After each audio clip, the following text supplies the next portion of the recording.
This time, Sampdoria gatecrash the halcyon days of Italian football. No, nay, never. No, nay, never, no more. 'Cause I'll stay a wild rover forever and more. Hello and welcome to By Far the Greatest Team, a podcast in which football fans attempt the impossible to rank once and for all who is the greatest team of all time. My name's Graham Dunn, making the case as ever for Oxford United and king of the data, putting up with all of that as ever. It's Jamie Rooney. You've reached your Oxford United reference cap. You had your special day in the sun. Yay, Oxford. You moved them up to touch of greatness. So to widespread acclaim by most people. I got messages from a number of people. South Coast Jamie was particularly keen. Yeah, he's messaged me. He's keen to get on the promotion relegation edition, so he can right all the wrongs.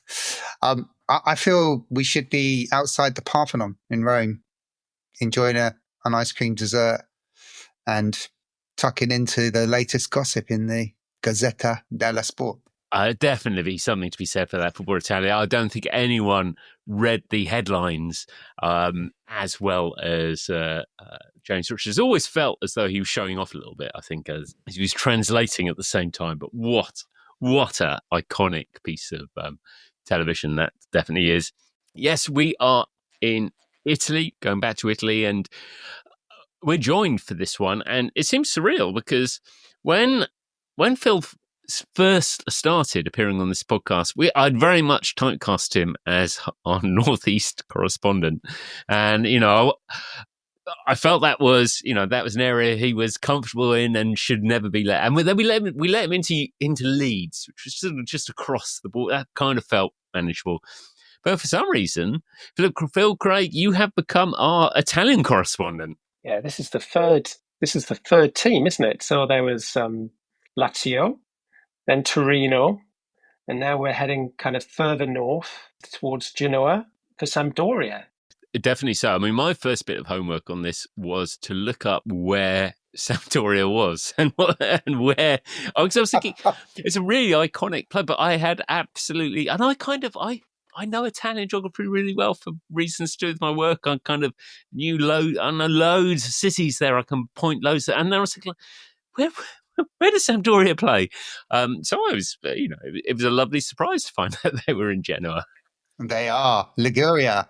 They're actually a merger of two football teams. They're founded in 1946, and they are a merger of, this is the pronunciation going wrong straight away, Sampdoria, Renese, and Andrea-Doria.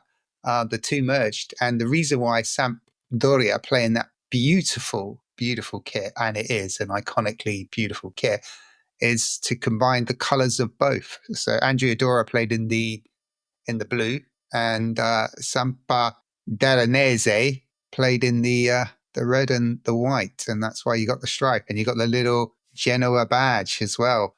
We will be spending quite a lot of time on the kit. I mean, I think I can already tell you that the question at the end of this podcast isn't really going to be about what ranking we give them. It's going to be what is more beautiful, the Sampdoria kit or Mancini. Why do you play around with these foolish questions? I mean, nobody can answer that. They're both in a league of beauty, untouchable and unquestionable beauty. Definitely something like that. Yes, I am looking forward to this one. There is some sort of similarity with one of the podcasts we've done quite recently with. I mean, it's not. You wouldn't obviously put Kilmarnock and Sampdoria in the same boat. They're quite differing teams and so forth. But they do have one thing in common, because they both have won their domestic league title once. And both do it, actually, from a relative position of strength. Although kind of historically, not necessarily major names in their league, both are actually in a period, when their win comes, are in a period of relative success and kind of sustained positioning up at the top.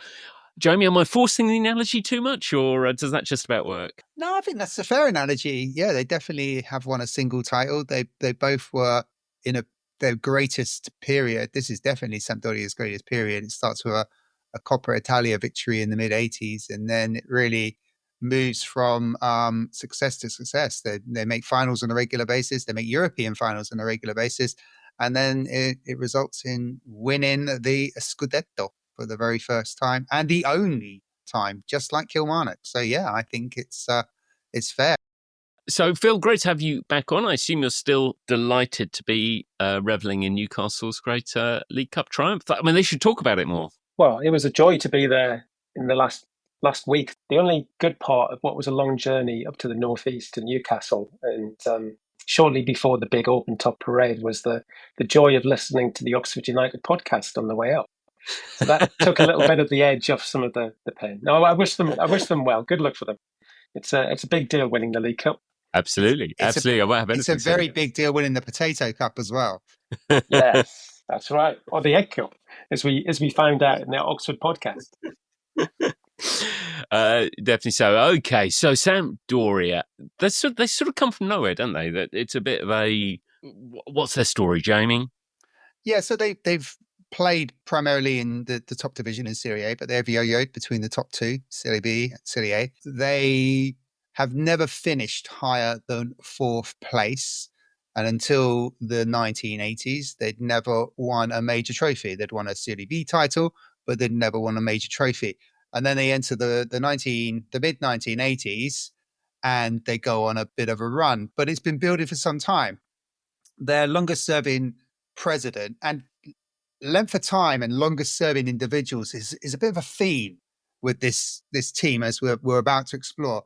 Paolo Mantovani made his money in oil. He took over Sampdoria in the late 1970s.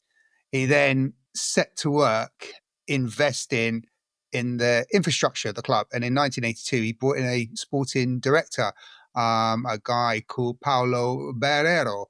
And they focused on talent acquisition and bringing in talent from local areas as well. So they weren't just kind of casting the net across the whole of Italy. They were looking at what talent they had in the Genoa, Liguria area, and they invested there.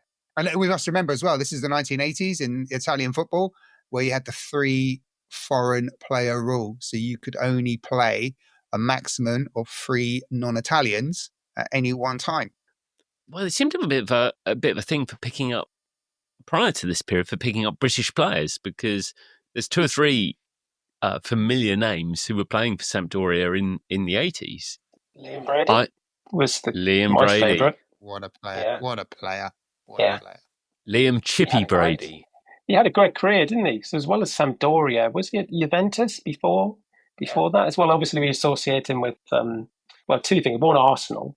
And although his career was in decline after he kind of came back from Italy, wasn't he playing for West Ham when he scored that remarkable curved goal that just broke all laws of physics as well? But a spectacularly good player. He was a wonderful footballer. He really was. I was looking at this, and I started to think there was this kind of combination with Mantovani. That's not how you pronounce it, is it? How do you pronounce it? Mantovani is a terrible, or is it Mantovani? Mantovani. Mantovani is a bit more easy listening. Yeah, that's right. Mantovani. It occurred to me he had this huge ambitions for the club that came from nowhere, because it'd only been around since 1946, and it seemed that actually Genoa, the other team in Genoa, had been more successful in the past. And when we kind of talking about the past, we are talking about the past. So Genoa Cricket and Football Club, I think, are the oldest club in the Italian in Italy. 1893, they'd won the Italian Championship 9 times, last in 1923-24. So it was a while ago. But for some reason, Mantovani thought he could, he had the ambition to turn them into this kind of leading club in Italy. And then he went about, I don't know if this was the strategy or the plan, or kind of working with the sporting director. There was a combination, at least early on. He was buying some of all the Italian teams were buying the best players from all over the world at this point, weren't they? But Sampdoria went for more experienced players from the English leagues. And we talked about Trevor Francis, Graham Souness, Liam Brady. But at the same time, he also bought very young, promising players that we kind of, this is a common approach all around the world, including the UK today. But he was picking off some of the best young talent and giving them an opportunity to play. And maybe the fact they were in Genoa, and it's such a nice place by the sea, very beautiful as well. It was kind of a nice place to live as well as work as well. It's quite a surreal thing, actually. It hadn't occurred to me, because when I was sort of reading a bit about this, that you had Mancini arguing with Francis and Souness and Brady, and it hadn't occurred to me that actually those eras would have crossed, because Mancini was like a 17, 18-year-old playing for Sampdoria, and actually, I mean, he gets his success relatively later in his career. He seemed to be like a player who was always very well thought of, and kind of there was always the expectation he'd achieve great things. I think when he joined Sampdoria, he came from Bologna. They spent a lot of money on him at the time. It was about just over £2 million. There was a lot of money they were paying for him. He got their money's worth because he played over 400 games for Sampdoria over an extended period. But I think he was playing in Serie A from the age of 16. So he was an incredibly talented player, even at a very early age. And he was with Sampdoria for a good long time. So they definitely got their money's worth, even though at the time it was a big investment on a relatively young talent. It's actually quite hard to pitch the Sampdoria side, because actually you're right, they do invest, they spend money, but they are competing in what is undoubtedly the biggest pond of them all, isn't it? I mean, that's really if you're going to make that dream work, trying to make it work in Italy in the 1980s and 1990s is really quite difficult, because it was like a magnet for the best players. Yeah, even though there was the free player rule that Jamie mentioned, that didn't stop the Italian league, Serie A, basically kind of picking up all of the best players in the world.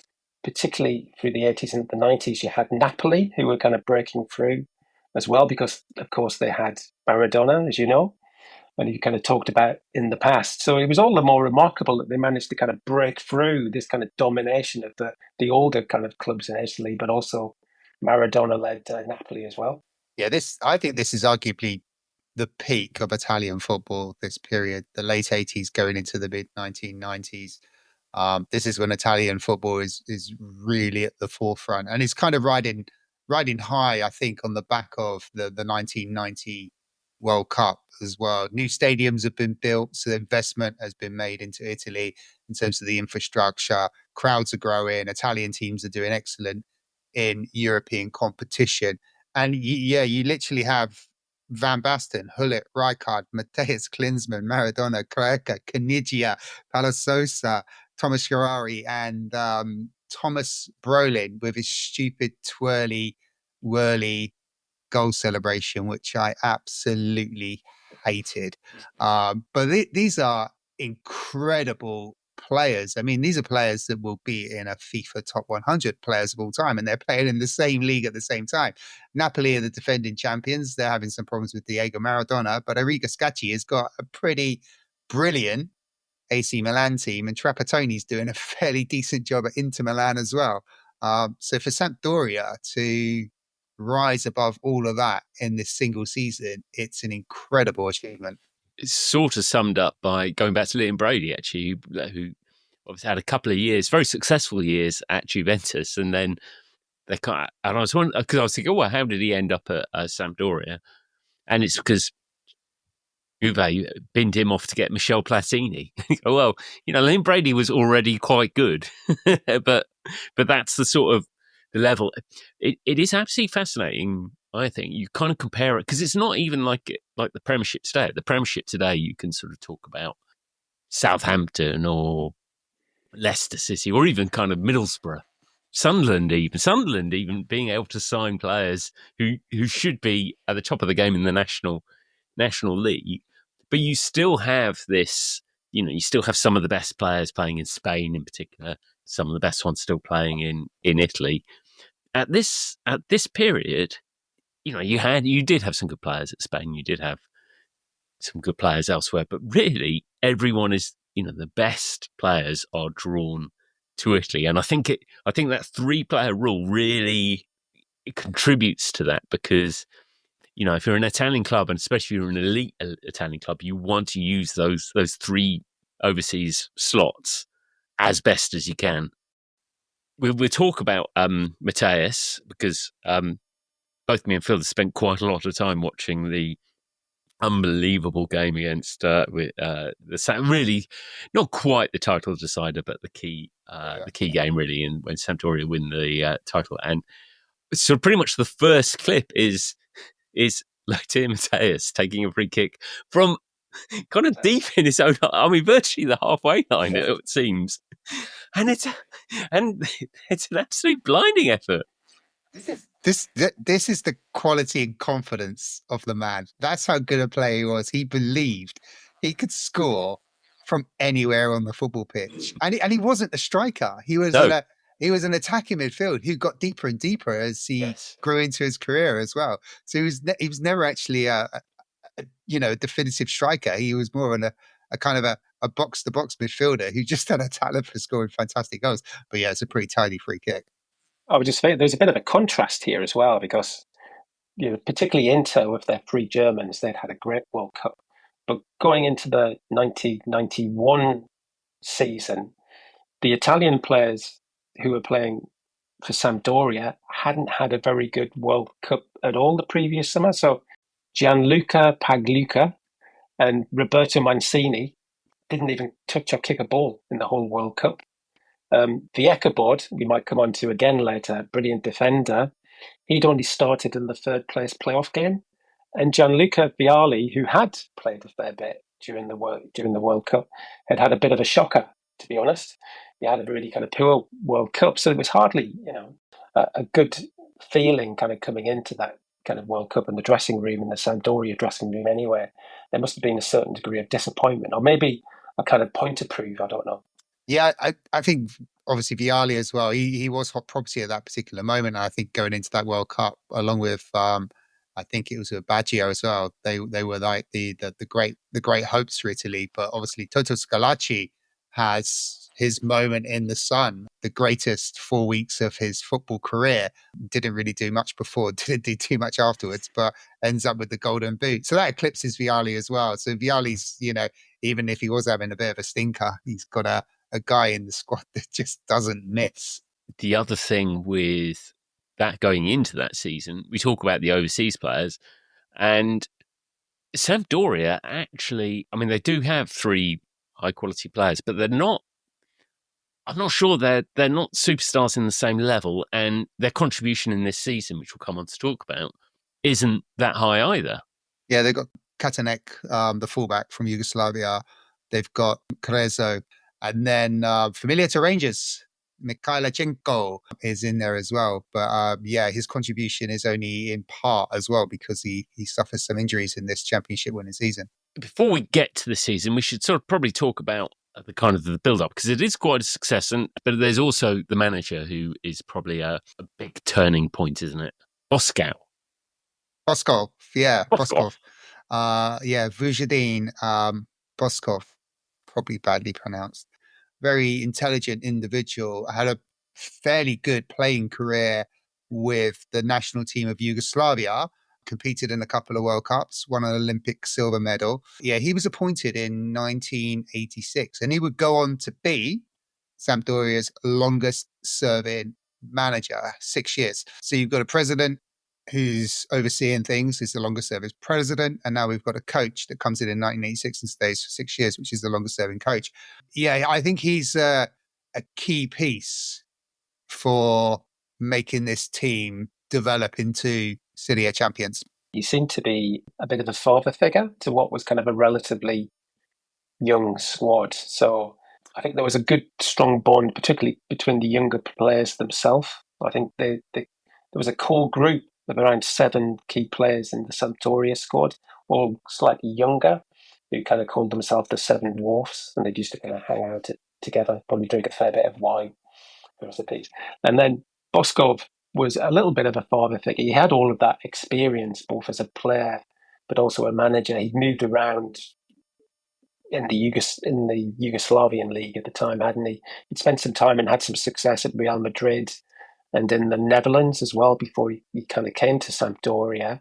And he kind of took an awful lot of those players, I think, under his wing, and they looked up to him as a result of that.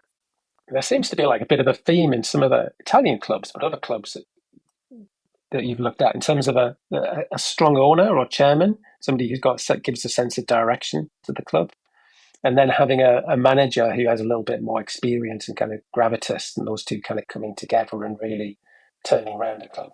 Over that period, they do start getting some success, don't they? Especially in the domestic cup competitions and in Europe.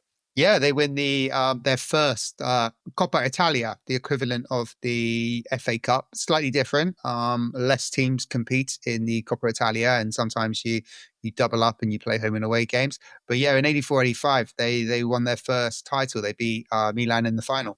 Trevor Francis was the competition's top scorer that year, with 9 goals as well, which is going something, isn't it? I mean, 9 goals in any Italian competition is a pretty good return. Well, that's more than I'll come on to that. That's more than many Italian teams score in a full season.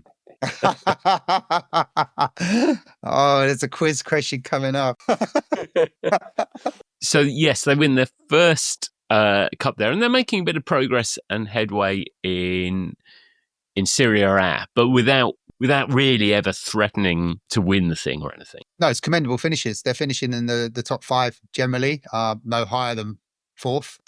They are at the top table. They're not having first picks, but they are competing and they are making a reputation for themselves in the cup competitions, because the following season they get to the Coppa Italia again, but this time they lose out in the final.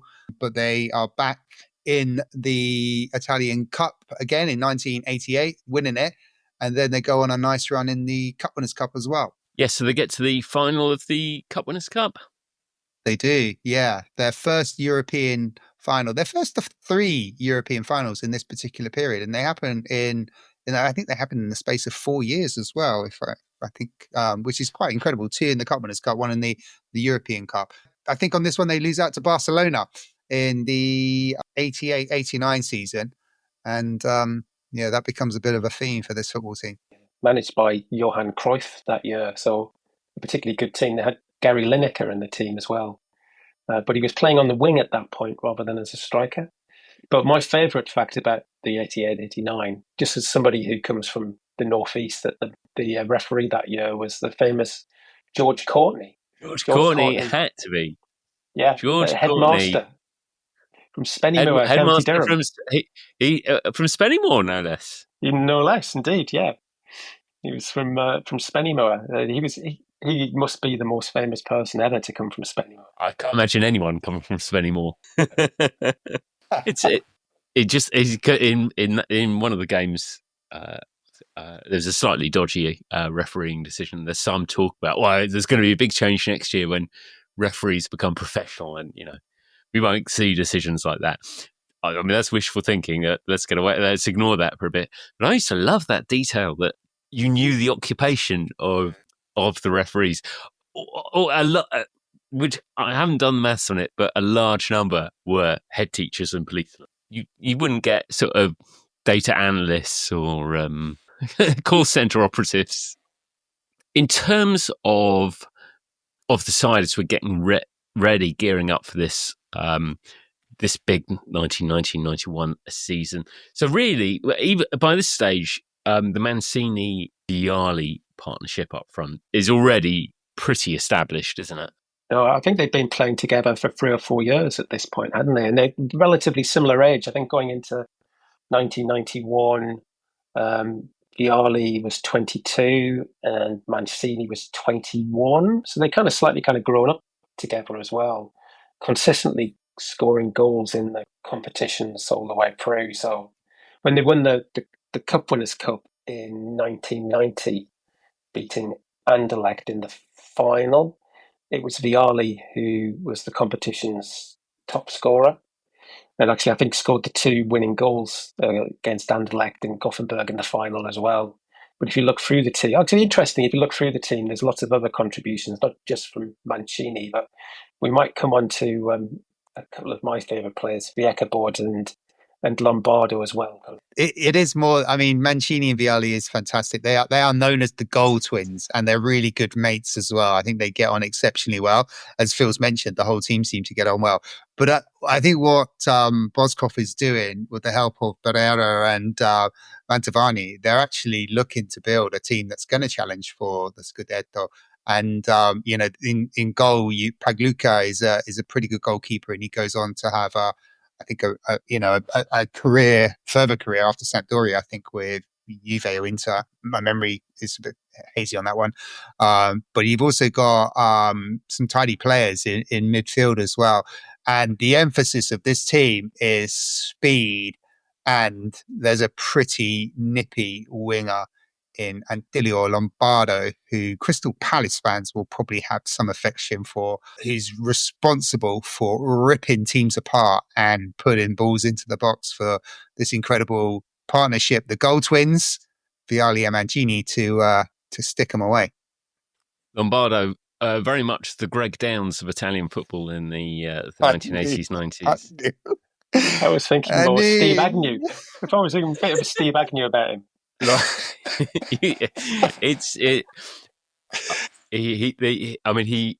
don't know what age he is at this time, but he permanently appeared as though he was mid-30s.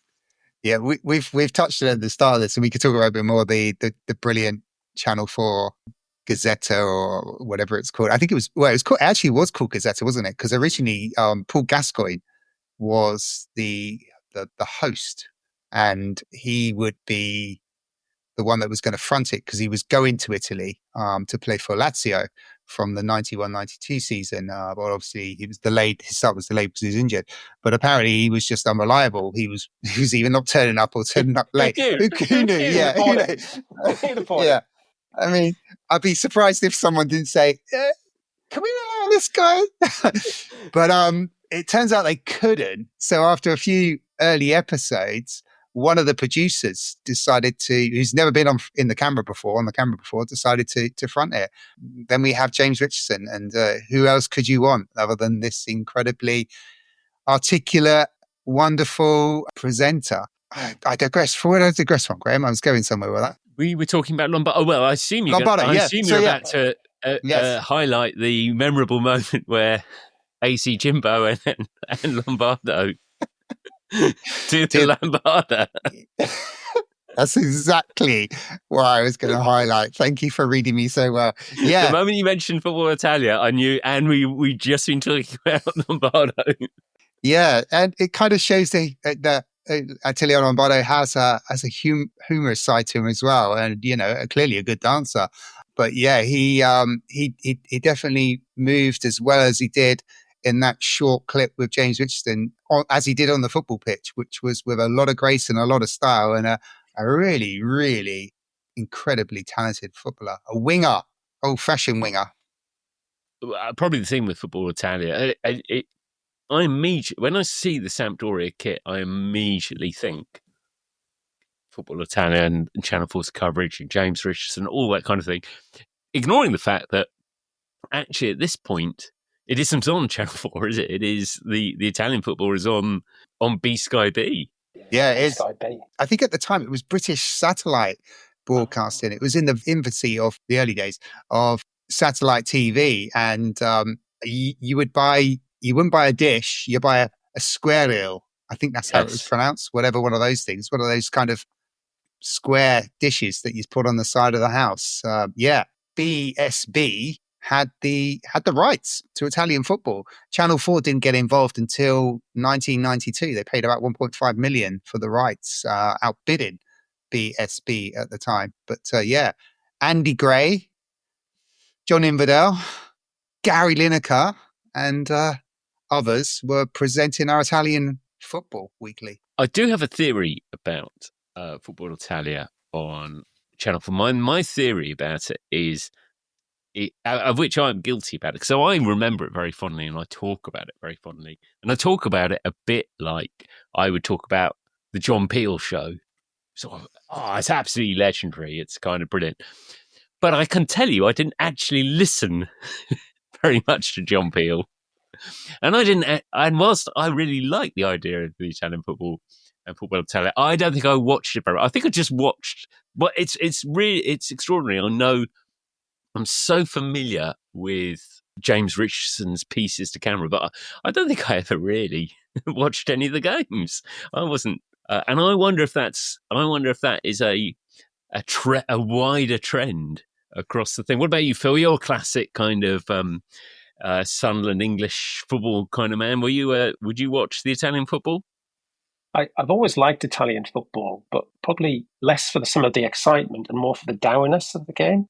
I think I've always liked a really strong, athletic, take no prisoners type centre back who's just going to take you down.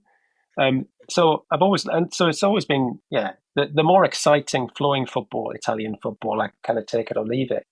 But hard hitting, brutal kind of defence is what I'm really interested in, which is why I thought Vujadin was such a good player when he was at Sampdoria.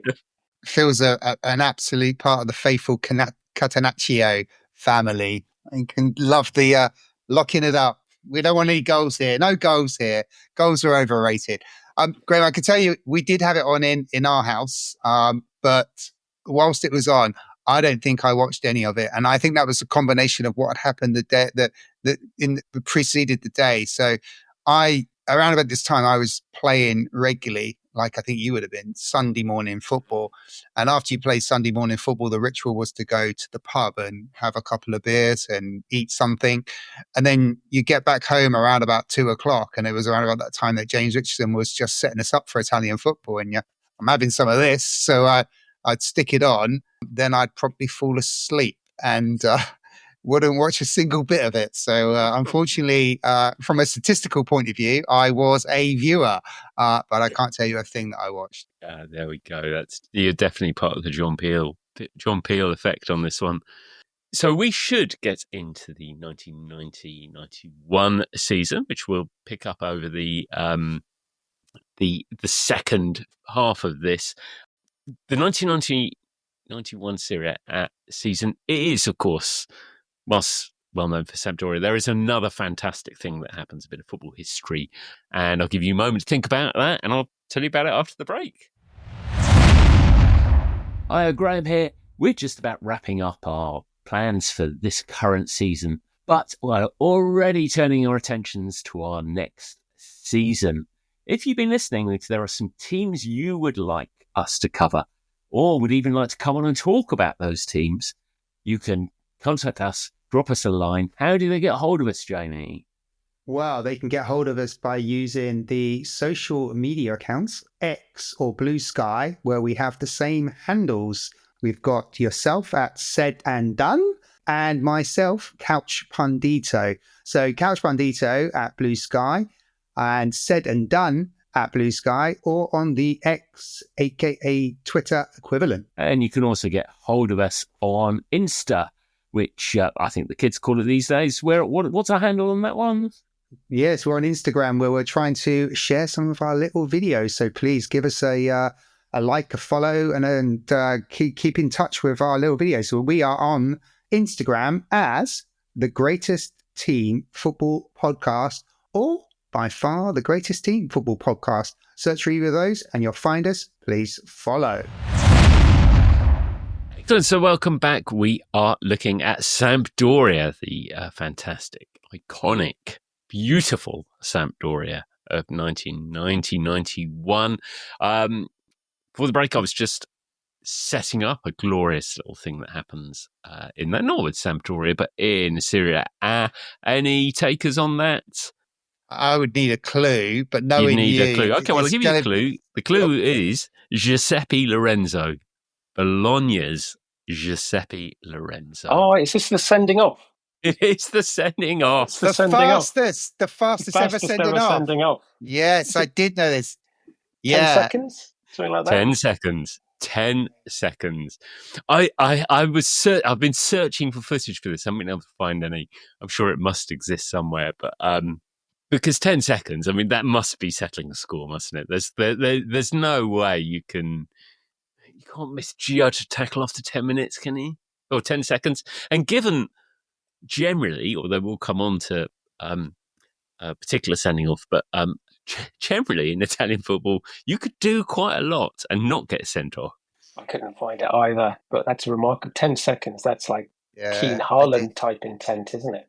I did find a great article from the Independent back in 2008 on this. That had beaten the previous record held by Kevin Pressman, who was sent off after 13 seconds. But yeah, I think that was handball outside the area, and you can see how you'd have no sort of option. That record was beaten by somebody. Do you know who it was beaten by, Jamie?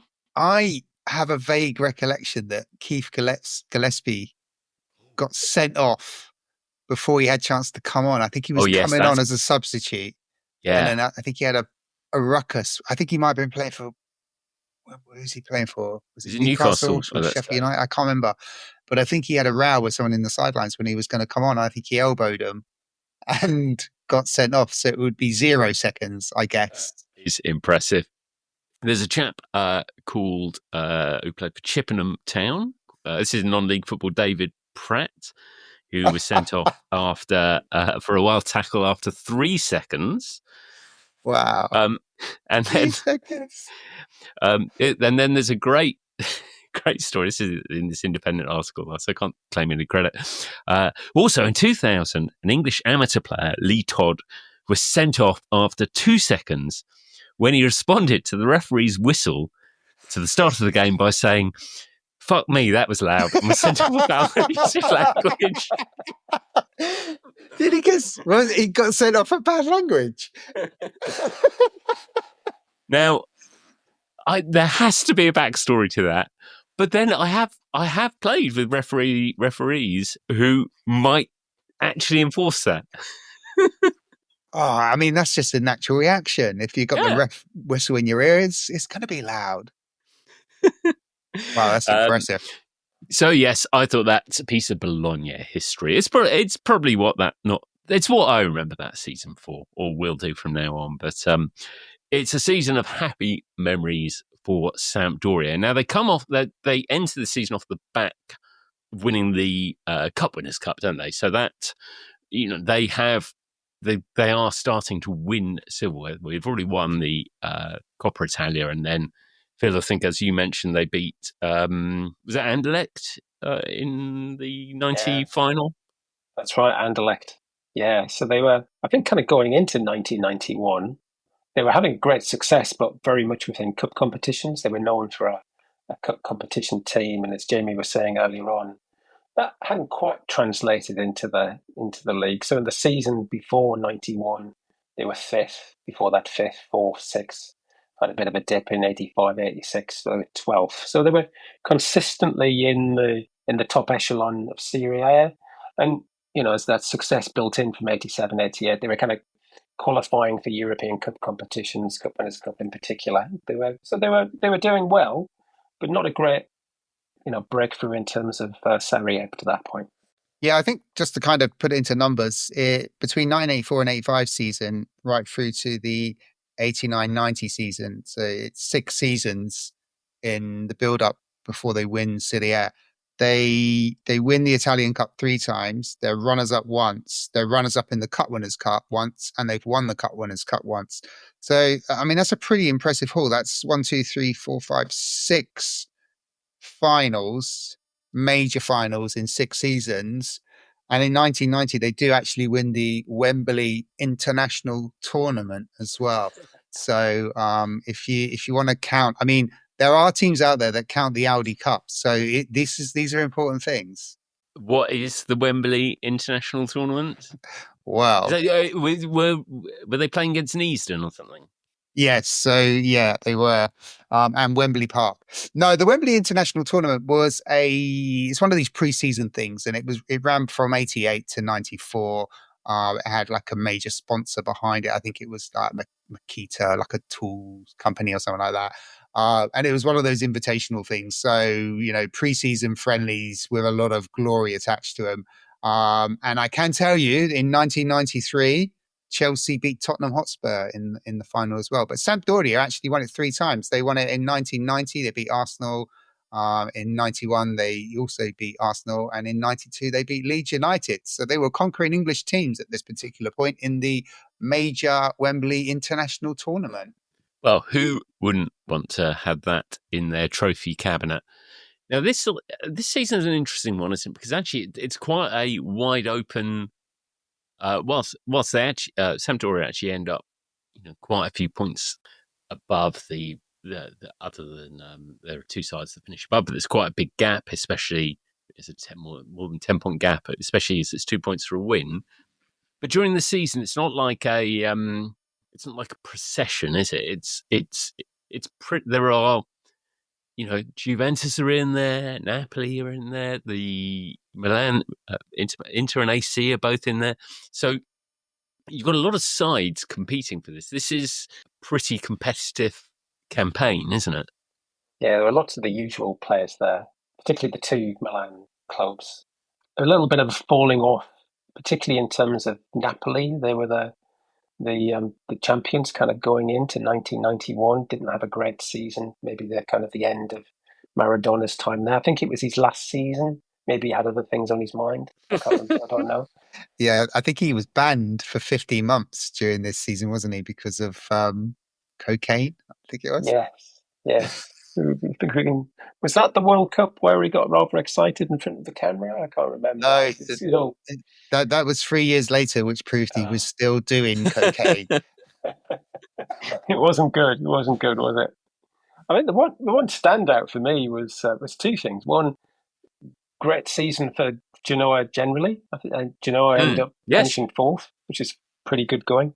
But how bad it was for Juventus finishing 7th. So, and outside of European qualifications, I think it was probably about 30 plus years since Juventus hadn't qualified for Europe, and there they were languishing in 7th place. Yeah, they started off well, but then they absolutely fell away as the season got into the latter stages. This Sampdoria, unusually for a successful Italian football side, is built on quite a strong defence. Yeah, I mean, the rock at the back that Phil's already mentioned, Pietro Vercawood. He was one of the older players there as well. He'd been there he moved around. He's 27, kind of going into the 1990-91 season. He was just rock solid at the back. You just would not pass whatsoever. I mean, it wasn't like he was maybe a little bit lacking in pace, but it didn't really matter. He was really, really solid, and that played through in terms of Sampdoria all season, in terms of low number of goals conceded, including in that famous game at the end as well. Yes, I mean, because this Sampdoria side have an incredible record defensively, especially away from home. Yeah. Away from home, they only lose 1 game away from home. They only concede 8 goals away from home in the whole season, and 3 of those were in the final game away to Lazio when they'd already won the league. So it was a dead rubber from a Sampdoria perspective. So 34 game season, 18 teams in the league, and Sampdoria have conceded 5 goals in the first 17 away games, which is a staggering statistic. It really is a fantastic statistic. It's an extraordinary achievement, and sort of says about a lot about their kind of mindset and the strength of that defence. I was thinking back to Vujadin, obviously my favourite. I keep going on about him, but there was a quote that I found in kind of doing some research by Maradona, no less, who said that Vujadin was one of his toughest opponents. He said, quote, Vujadin was an animal. He had muscles to his eyelashes. It was easy to pass him, but then when I raised my head, he was in front of me again. I would have to pass him 2 or 3 more times, and then I would pass the ball because I couldn't stand him anymore. So that's pretty high praise from Maradona of all the defenders that he beat. Although, I would suggest that Maradona never played against Billy Whitehurst. By contrast, I mean, it is fair to say that this Sampdoria side are top scorers in the league. They scored 57 goals that season. Vialli and Mancini are pretty central to that, though, aren't they? Yeah, they're the only two players in the team that score more than 5 league goals. They're both in double figures, 19 for Vialli, 12 for Mancini. It's just an incredible combination. It really is. But it's a collective because obviously you've got these two incredible superstars that are almost at the peak of their powers. But behind them, you've got a solid defense, as we talked about, in terms of they're not leaking goals, and a really dynamic midfield that are able to provide these two players with the right service to allow them to just bang goal after goal after goal. I think it's quite interesting because we sort of both picked out Lombardo, who's like a central player, but he is like an old-fashioned winger, and you'd almost expect there to be a big number 9. It's big number 9s are quite a central part of Italian football historically, and that's not really Vialli, is it? No, he was an incredibly talented player. I mean, his technical ability was fantastic. I mean, he could make something happen in the most tight of the spaces. I mean, if you watch his goals reel for this particular season as well, I mean, he's in some situations where he has no right to win the ball. Well, not only does he win the ball, he contorts his body in a position where he can get a shot off. And some of his shots are just like desperate, like last toes. He's getting on the end of things. He just had an incredible knack for scoring the simplest goals, but also some absolute worldies. The goal he scores against Napoli when Sampdoria beat Napoli and in Sao Paulo 4-1. The reigning champions, they go there and they beat them 4-1. Both Gianluca Vialli and Roberto Mancini score 2 of the most amazing goals. Vialli, ball comes over his shoulder in the penalty box. He's looking at it all day long, over his shoulder, and just connects on his left foot, bang, straight in the top corner. It's an absolute wonder goal. At sort of what point does it look as to Sampdoria kind of take charge? Because I think even sort of January, February time, there's still, it looks like they'll be up there, but no one's got the pin down as title winners at that stage. Yeah, it's pretty much from late January. They go for a bit of for their season, they only lose 3 games. 2 of them are back-to-back. They lose at home to Torino. Then they lose to Lecce, who are struggling near the bottom. And then they draw with Lazio. And then that draw is really the start of things changing shape, because then they go on an incredible run where they win 7 games on the bounce.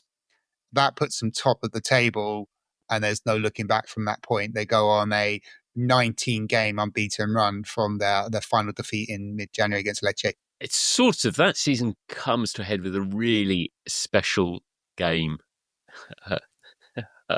against their nearest challengers. Now, at this point... Here's a quiz question before you get into the Inter Milan game. Yeah. What stadium was the Inter Milan Sampdoria game that you're just about to set up? What stadium was it played in? Isn't it? Was that... So you immediately think San Siro, but was it not? Well, technically, yes, it is the San Siro. But did you know when Inter Milan play at home in the San Siro, it's called the Giuseppe Meazza, based on the named after one of their most famous players from the 1930s. And when AC Milan play there, it's officially the San Siro.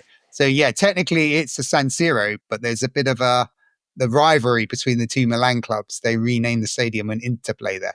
That is good. So, okay. So we get to this game and... Sorry. No, I like it. We're going to tip that out. No, I like it. It's intriguing. Do you think that could have been the solution to the Thames Valley Royals problem? Instead of their new stadium, they could easily just, swap the name every other week. The Billy Whitehurst Stadium. The Robert Maxwell Stadium, surely. Oh, yeah, he didn't Maxwell get much of a House. mention, did he? Maxwell House, yes. that joke never gets tiring. So yes, we get to this game, and it's not quite a title decider because Sampdoria could lose this and still win their last 3 games and win the title. So everything is in their hands. But they visit what I like to call the San Siro Stadium for this crunch game, and it's fair to say that Inter give it a proper go, don't they? Yeah, it's incredible, isn't it? So obviously, I guess Inter need to win the game, don't they? So 3 games to go, 3 points. Sampdoria are 3 points ahead. They've got to win. For Sampdoria, I guess coming into the game, a draw would have been absolutely fine. And maybe having watched bits of the game online, that might have been their attitude kind of going into the game. It was particularly kind of one-way traffic, really, wasn't it? I mean, the first thing, even though you're kind of watching it on a small screen at the time, I can remember it from way back, that the intensity, and particularly of the crowd, which we might come on to, it was a big deal. It was a big match. There was a huge amount of interest at it. Inter throw the kitchen sink at Sampdoria, and somehow Sampdoria kind of keep the ball out of the net. Matthias has a free kick from about 40 yards that he pings in, and Pagluka makes a fantastic save. There's a goal that's disallowed as well, and I think it's for offside. In the commentary later on, they say there could have been a foul, but I think it was for offside. And I think, did you mention, Graham, this was the last year there were amateur referees in the Italian league, and it does show there was no VAR. He was kind of clearly onside, but it was kind of disallowed as well. There were shots cleared off the line. It really builds up towards the end of the first half, when there's an incident where Mancini may have gone down rather easily, and there's a kind of coming together between Mancini and Bergami, a coming together which involves their two heads getting a little bit too close together. Now, they both got sent off for this, but it still somewhat surprised me, given some of the tackles that didn't even get a yellow card, that just putting your face close to another person's face get yourself sent off. But it's not really funny. But as both players are kind of walking off the pitch, Bergami puts a conciliatory arm around Mancini, whereupon he's struck by something that was thrown from the crowd. So I can only presume, given it to San Siro, was aimed at Mancini but hit Bergami. So it's kind of, you get sent off. Really, you shouldn't have been sent off, and then you get hit by somebody from your own crowd as well. So it's not good at all, and that's half time 0-0. It's a brilliant that whole sequence. I mean, Bergami who could easily have been sent off for the tackle he made about 5 minutes before, which is pretty X-rated. He gets a yellow for that.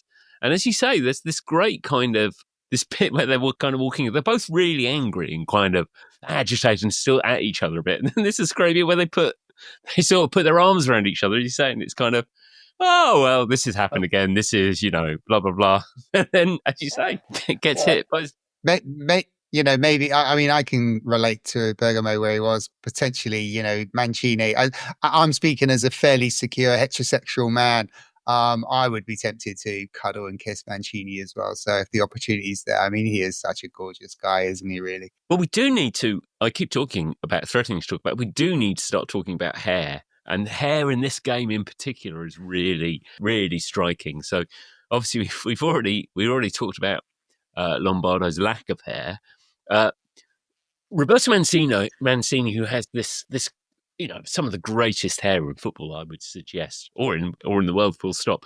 It's not fully developed at this stage, but he's still a strikingly beautiful man.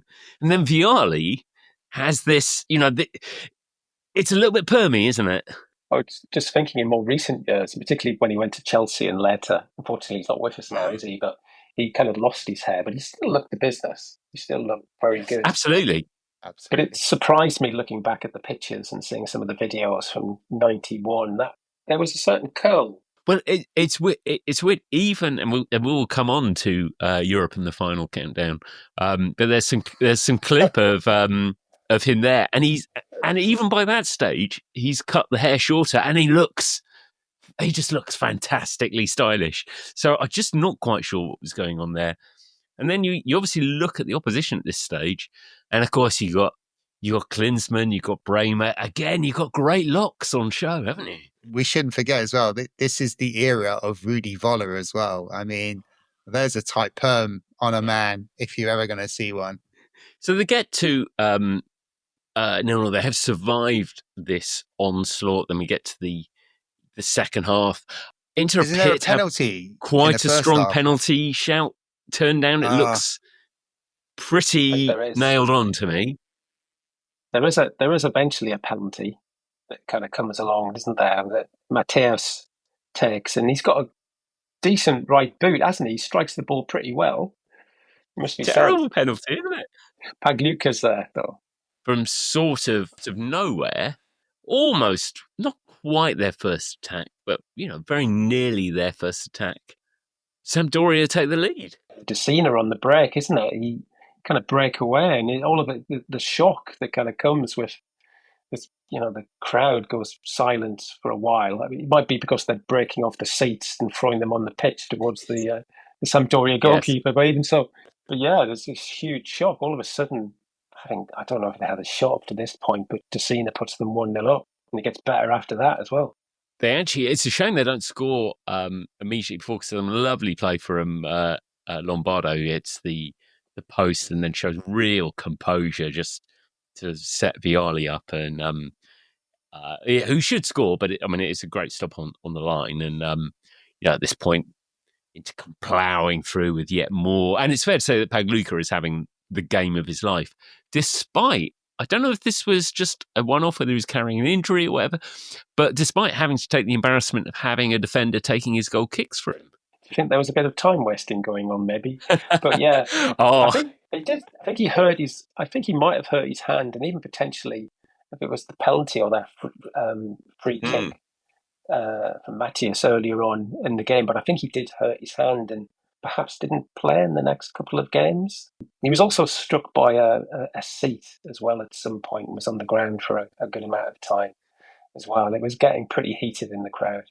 There's one great bit I saw, which is I think it's still, I did write it down actually. There was, because Martin Tyler, the commentator, did say there were 24 minutes left, and this is the point at which they take a free kick. Sampdoria have a free kick, about 10 yards outside the penalty box with towards the wing, and they pass it all the way back to the keeper from there. Yeah. Now, I think they would definitely back pass rule in play. Then you could pass it back to your keeper. Your keeper could pick it up. He could hold it for more than 6 seconds. Game management. But they do score it. They shortly after Vialli has that one cleared off the line, they do. Vialli then scores, and it is that's another beautiful goal. Actually, his first touch to bring the ball down is brilliant, and then real composure to draw out the keeper and beat the keeper and tuck it home. And from 2-0, that's the moment which really the title is unlosable, I think. Yeah, they need 3 points from their final 3 games after that. It's 2 points for a win. It's important to point that out. It is 2 points for a win, but the games they got lined up, they're feeling confident from that particular moment. But it's incredible, the character of this team, and it really has built, what Mantovani and Boškov have developed with these incredible young players.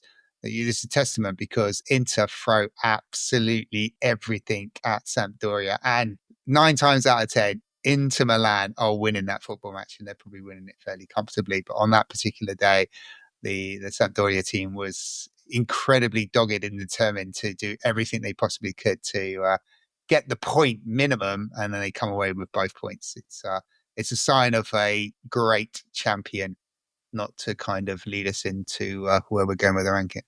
And this game, it does. We'll put something on the socials with it, but it has literally everything: sending offs, offside, goals wrongly disallowed, penalties not given, penalties given and missed, glorious chances, crowd violence, unbelievable hair, and another major feature of football I've noticed: managers wearing raincoats, which is so Boškov's got a very good raincoat action there, and that does seem to be something that I think is missing from football these days. You don't get the same kind of raincoat action that you used to in football. Kilmarnock had it. We were talking about Kilmarnock's great raincoat. And would there be a Sunderland manager who maybe had a raincoat? There's a famous one. There's a pod about that as well, isn't there? About the raincoat. And there's even a statue outside the ground with the great Bobby Stokoe in his raincoat about to embrace Jimmy Montgomery because of his save. And Bobby Stokoe had a very unique way of how he wore his raincoat and what he wore his raincoat with. I mean, it's a pretty unique and sartorial look, isn't it? the tracksuit with the raincoat was a brilliant combination. Didn't he have the Trilby hat? Yeah, Is it the the hat Trilby as hat? I well. don't. Yeah, the hat as well. Yeah. Yeah. So, yeah, It's as a stylish at the man of time. Sampdoria style, very stylish. Sampdoria do go ahead and they win their first title, first Serie A. Quite some achievement. They do celebrate the occasion. How best could you celebrate it, Phil? What would you do other than maybe? Well, first you would dye your hair for the final game of the season, wouldn't you? And no matter kind of bleach blonde, but unfortunately, no matter how hard I look, I can't find a picture of that happening. I think I've read somewhere that Mancini didn't do it, and I hope he didn't because he did have lovely hair. I can only presume that Lombardo didn't bother doing it because what's the point? Because of the piece. And I hope Vialli did it and it didn't affect his perm too much. But yeah, I guess if nothing else, it shows the bond between the players and also the fact they didn't maybe take things quite seriously as they might have. They had a kind of good sense of humour. They're dyeing their hair before the Romanians did it. 7 years before the Romanians did it in 1998 at the World Cup as well. So they are the original bleached beach boys from the football world. But when they beat Lecce 3-0 at home to clinch the Italian championship, these are in the days where there was no trophy. No trophy was awarded to the team that won the Italian championship. That didn't happen until the 2000s when a trophy started being presented. So you would have the shield, the Scudetto. That's what the Scudetto is. It's the Italian shield, the tricolour. So there's a brilliant image of the players running around the pitch holding a giant Italian shield. It looks like they've got it from a fan. It's a cardboard cutout. It's been loosely painted in with the green, white, and red. And they're running around the pitch with this piece of cardboard celebrating their first Scudetto, because that's what it is. No trophy. Good. Too good. And then there's this slightly bizarre footage that follows afterwards, where hair again is another primary factor, Phil. Yeah, this was some of the celebrations that followed becoming champions for the first time. There's a remarkable video you can find on YouTube of this celebration. Europe, the Swedish band, had great success in 1986 with the marvelous song "The Final Countdown," which maybe could find its place in your top 10 of football songs at some point. But the after party. Why a kind of open top bus wouldn't have been enough. They had a big party with the fans where Europe performed, and there were some added members of the band with the same long curly hair, including Lombardo and many other members of the Sampdoria team joining with Europe and singing along. It is fantastic.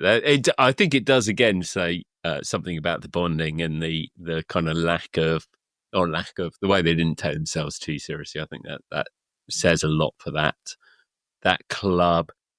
So after here, they go the following season. So this is their only Serie A success, but they go on and have some. They get really close in Europe the following season, don't they?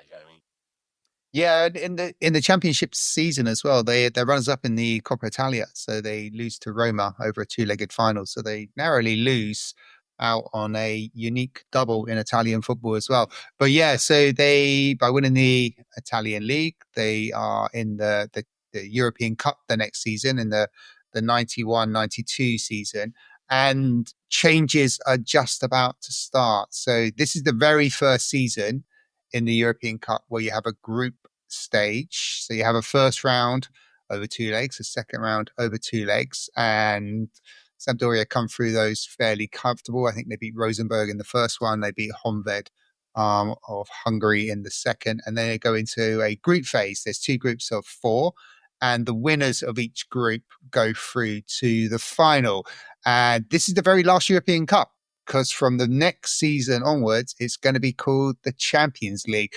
No, I don't know what happened to that. I used to know about this tournament. I've got very little knowledge about this tournament now. I don't even think it exists anymore, to be honest. I'm pretty sure it doesn't. So Sampdoria are in a group with holders Red Star Belgrade. So they, as we know, Graham, from our Marseille pod, they have won the European Cup. There's problems going on in Yugoslavia at that particular moment, so Red Star can't play their home games in Yugoslavia. So it's a slight advantage to the teams around them. They've also got Anderlecht from Belgium, and they have got, and this is for you, Gus, Panathinaikos. So in that group. And so Sampdoria come through that group. They win it by 2 points ahead of Red Star Belgrade.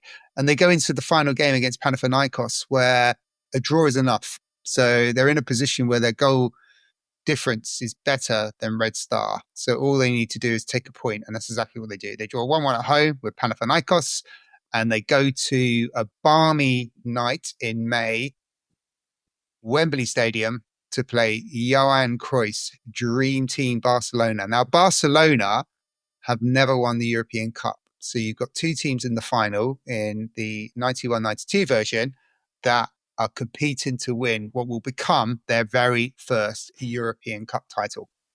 There we go. And this Sampdoria side is it pretty much the same as the title winning side? Yeah, it's pretty much the same side. So they've lost Mikhailichenko. He's gone off to Rangers. But by and large, it's the championship winning team that will be taking part in the European Cup. Do they win it? We don't know. It goes to extra time, and Graham Taylor's nemesis, Ronald Koeman, scores from a indirect free kick, a power shot in the bottom right-hand corner of Paluca's goal in the 112th minute, and that's enough to separate the teams. But history could have been different because Gianluca Vialli has, I think, two brilliant opportunities that you would normally expect him to put away, but he misses both. One marginally goes over the bar, and the other one where he chips the keeper just goes wide of the post and misses the goal line. So they came within, I think, centimetres of winning this European Cup. And that is, it's not like a massive drop off, but that is really as good as it gets for Sampdoria. And there seem to be a few factors that signal the changing of the guard or the end there. And one is Boškov leaving, who I think leaves at the end of that season. He goes to Roma.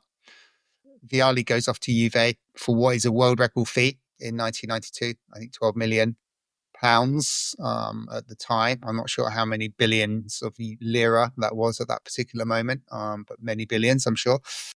And a year later, the president, Paolo Mantovani, passes away, and therefore the structure of the club starts falling away, and any success that Sampdoria had is now firmly behind them as they go forward through the late 1990s into the 2000s. And even now, they are still struggling. They are fighting above the relegation zone in Serie B right now. So there's a risk that Sampdoria may fall down into the third tier of Italian football by the end of this season. Hopefully not, but there is the chance. It's a bit of a sorry demise today. Well, we probably shouldn't put it off any longer. We need to ask the question: what is more beautiful, Roberto Mancini or the Sampdoria kit, home or away? They're both beautiful. I can barely decide on that one. The kit is a thing of wonder, isn't it? I'm greedy. I will take Roberto Mancini in the Sampdoria kit. That kit is just so iconic. It is. I had this kit. I had this blooming kit in the mid 1990s, and I wish I kept it. It's the ERG. I don't even know who ERG is. They're probably a petrol company or company of pharmaceutical. I have no idea. But even that looked incredible as a sponsor. Everything about this kit is absolutely fantastic. It's definitely in my top 10 football kits of all time. But then Roberto Mancini is definitely in my top 10 of beautiful footballers of all time as well. both aesthetically and performance-wise. Do you think this kit would look just as good if it had Reg Vardy or Wang on there? Could it carry that off? Vaux breweries, the kind of classic ones, or Unipart. Yeah, I have no idea. Sharp Electronics. Yeah. Whatever happened to them? Yes, no, we should get to the real question, of course, which is to rank this side. So, as a reminder, we've got 5 categories of greatness from, I'm going to go to the bottom. We blink of greats right at the bottom on the way up to edge of greatness, touch of greatness, our middle category, true greats, our second tier, and then our of the shop all-time greats. I found it easier to remember. Maybe I should have been doing it this way all along. Jamie, well, I know this. Bear in mind, I'm going to take whatever you say. I'm going to take down a category with your Italian bias. So I know straight away, every Italian team you add an extra category on. But so you come back to that in your decision making. I assume you're going to put them in edge of greatness. Yeah, I mean, based on your criteria, taking it down, let's go all-time greats. Done. I do have an Italian bias, but I can't help it. It's a beautiful country with beautiful people like Roberto Mancini and beautiful football kits. So, and incredible food and incredible coffee, and the list goes on and on and on and on and on. There's a firm argument for this to be a touch of greatness, but it's quite sustained, and there's a lot of beauty about everything that happens, from the owner coming in and having a vision by bringing in a coach that just finds his absolute sweet spot, developing young players, brilliant young players that had no real notoriety at that particular point, but they go on to have plenty of notoriety. Roberto Mancini and Gianluca Vialli are 2 legends of the game. Their genius extends the boundaries of Italy. Both have played in England as well. You've got the togetherness, and you've got the team that are competing. They are making finals and winning finals. They make 3 European finals in the space of 4 seasons. They win 3 Coppa Italians, and they win a league that is competing with Diego Maradona left Napoli, Arrigo Sacchi's AC Milan, and Trapattoni's Inter Milan, and Trapattoni moves on to Juve after this as well and does pretty good stuff there. So this is a golden period. So I have to think about, we put Oxford United in a touch of greatness. So you've made this bed now. You have to lie in it. So I've got nowhere else to go other than up. And I don't think they are all-time greats, because they didn't win the European Cup, and they would need that to firm up any possibility of being all-time greats. So I'm going to kick us off and start us off in true greats, the number 2 bracket. Phil, where do you go? I've noticed there's been some greatness inflation in the last few weeks, with teams flying up from blinking for greatness. So it's quite shocking. I think an edge of greatness. Is that right? Can I have an edge? Edges. No. What's edges? Edges. Second bottom. Touch of greatness. 3. Edge is harsh, isn't it? Let's try a touch of greatness. I think the key point was, maybe if who knows what would have happened if they'd won the European Cup that year. That would have been the kind of decider for me. But touch of greatness. It is really tough. We are at some point going to have to do a reset. We're either going to have to find another 3 or 4 categories to add in. But it's so harsh. It's so harsh to put some teams down. I'm kind of taught. I think, on the face of it, what they achieve, which is like 1 title, a few cups, bit in Europe, that in itself would probably be touch of greatness at kind of best. I think what pulls me into moving them up is what I call the Kilmarnock factor. I'm going to call it the Kilmarnock factor from this moment on, which is the teams they're doing it against, and in exactly the same way as Kilmarnock's achievements doing it against the old firm rivalry, the sides that Sampdoria are achieving this success against are just the elite of football. It is absolutely extraordinary, and so they're not an underdog story because they, as Phil mentioned, they spent quite a lot of money. They could still afford decent players, spent a lot of money on Mancini, as you say, but compared to what they're competing against, it's an incredible achievement to go and win this title. European Cup appearance the following season, very creditable. So I'm really torn between touch and true greats, but then I just have to think about the kit, and that for me means Sampdoria, true greats. Excellent. Okay, good stuff. Phil, thank you so much for joining us on our Italian venture once again. It was my pleasure. I really enjoyed it. Slightly remiss though. I didn't mention we didn't mention Bonetti at any point. He played over 30 games in that championship season, but within 4 years, I was playing for Grimsby Town.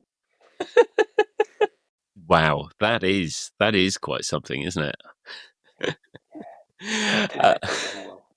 Jamie, thank you as ever. Yeah, that's fantastic. I do like these stories, and I do have a bit of a soft spot for this particular team. And now we've covered both teams in Genoa because we have done the great Genoa team of the 1920s who have won the 9 Scudettos, and as a consequence of not winning 10, don't have their star. But if they got together with their brothers, Sampdoria, there's 10. They can share a star, half a star on their shirt. We haven't covered Juventus. We covered... I mean, we don't really do the big teams, do we, Graham? We are changing that, I think, aren't we? We're looking to do what people would consider big teams. I suppose we should really do that. Well, we will be doing the Bonetti Grimsby side very soon. So that you definitely got that one to look forward to, and plenty of others. We will be back next time.